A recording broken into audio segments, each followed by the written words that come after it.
Hi, I'm Marty Nemko. What if we could live forever? Unrealistic thought experiments can be mind-expanding precursors to practical brainstorming. In that spirit, I've concocted a number of thought experiments.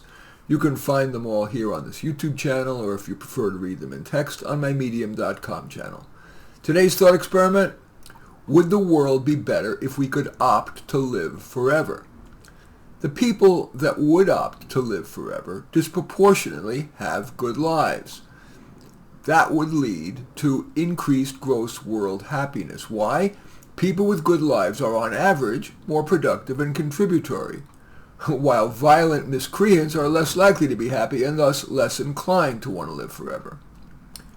If people knew they'd live forever, they'd more likely take good care of themselves. For example, avoid obesity and substances such as alcohol, tobacco, and other drugs.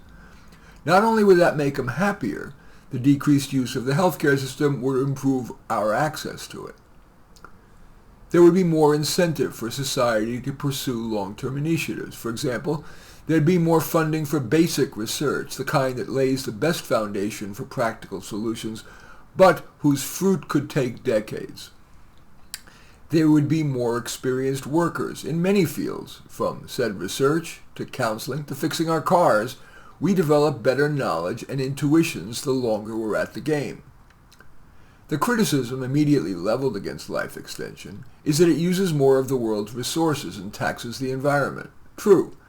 But that would be mitigated, at least in part, by accelerated efforts to create low-impact healthy foods, such as, yes, crickets, and clever efforts to develop undeveloped land, even the vast forest land north of New York City.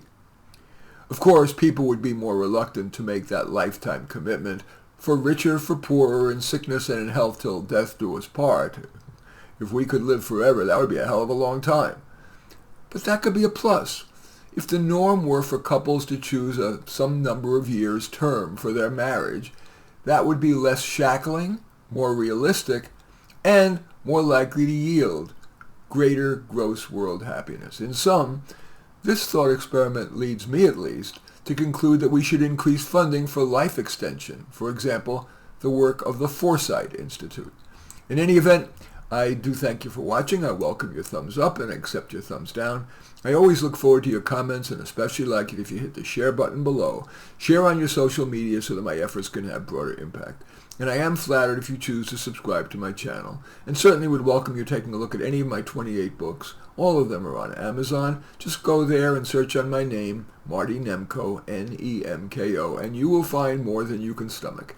In any event, I do thank you for watching. I am Marty Nemko.